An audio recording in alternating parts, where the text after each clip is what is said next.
Всем привет! С вами Валерия. Приглашаю вас заглянуть в мой волшебный мир творчества. В этом выпуске вы узнаете, как можно смастерить красивые елочки из джинсовой ткани и других простых доступных материалов, список которых находится в описании под видео. Там же вы найдете и другие полезные ссылки на новогодние мастер-классы.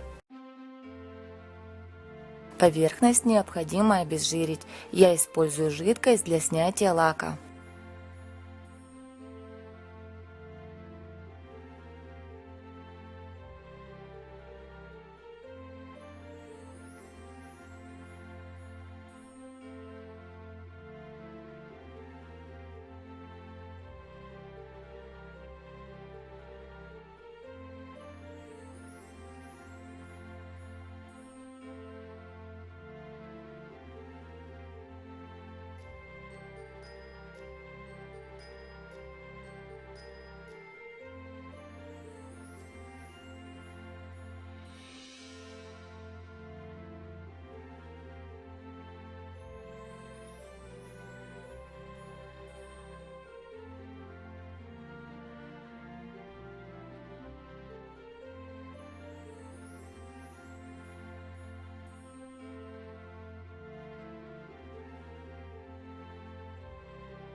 Окрашиваю основу белой акриловой краской.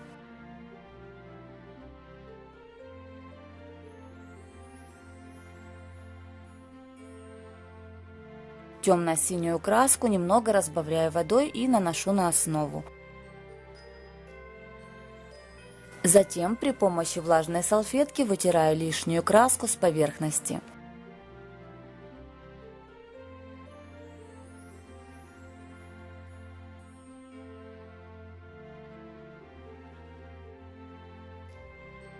Дополнительно при помощи спонжа на весь рельеф можно нанести белую акриловую краску, а также добавить немного перламутра. После высыхания краски покрываю стойку акриловым лаком. По краю елочки приклеиваю кружево, формируя складочки. Сначала я приклеила довольно-таки пышное кружево, но в итоге мне не понравилось сочетание, поэтому в дальнейшем я заменила его на более подходящий вариант.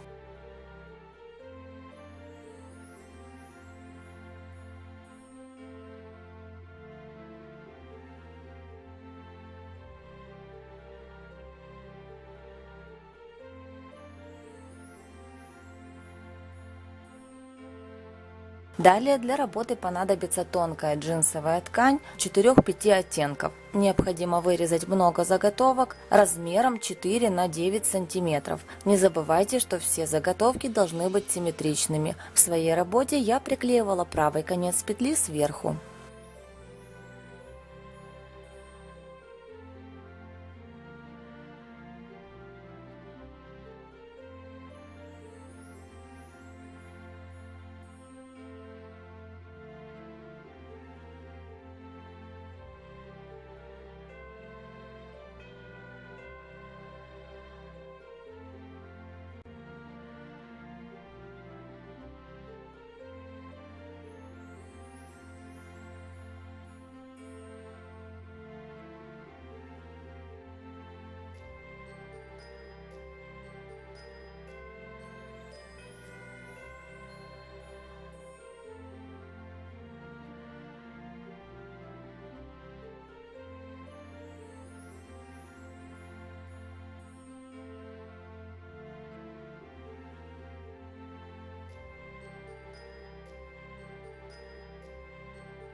Основу для второй елочки делаю так же, как и для первой. Только для декора использовала молды и самозатвердевающую массу. Ранее в своих видео я уже показывала, как это делается. Ссылку на эти мастер-классы вы найдете в описании под видео, а также подсказка появится на экране. Саму стойку и основу елочки я окрасила белой акриловой краской, а затем нанесла голубой перламутр.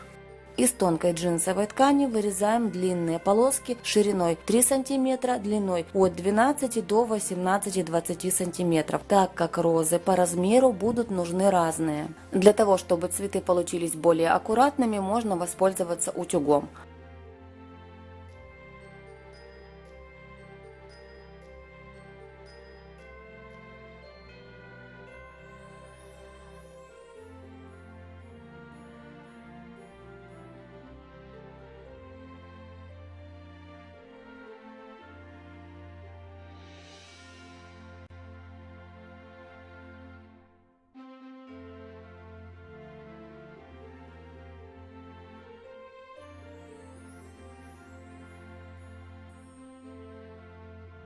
Далее полоску сворачиваем в плотный жгут и склеиваем по спирали несколькими каплями термоклея. Конец жгута подклеиваем под низ. На самом деле изготовление этой елочки по время затратности намного больше, чем изготовление первого варианта. Поэтому работа требует вашего терпения и усидчивости.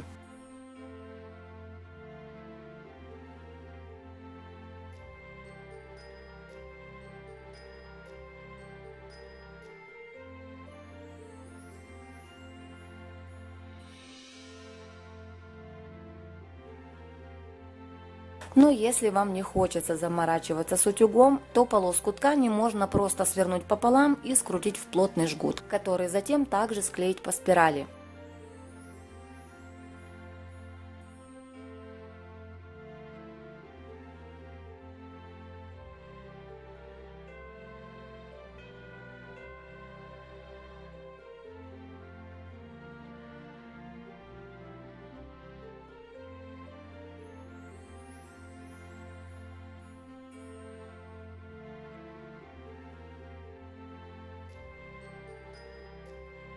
Также могу посоветовать сам конус до приклеивания розочек окрасить в темно-синий цвет, чтобы промежутки между розами были менее заметны.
В завершение убираем клеевые нити и любуемся результатом. Вот такие необычные елочки у меня получились на этот раз. Буду очень рада, если мой мастер-класс вам понравится и пригодится. Как всегда, всем моим самым замечательным в мире подписчикам огромный-преогромный привет. Спасибо каждому из вас за то, что вы у меня есть. Спасибо за ваши добрые пожелания и приятные теплые слова в адрес моих работ.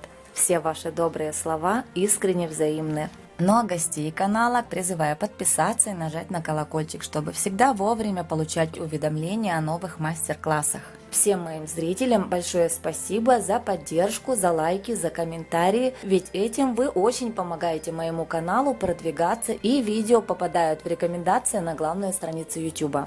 Всем вам желаю мира, добра, благополучия, крепкого здоровья, берегите себя и своих близких, творческого вам вдохновения и всего самого-самого волшебно-прекрасного. До новых встреч!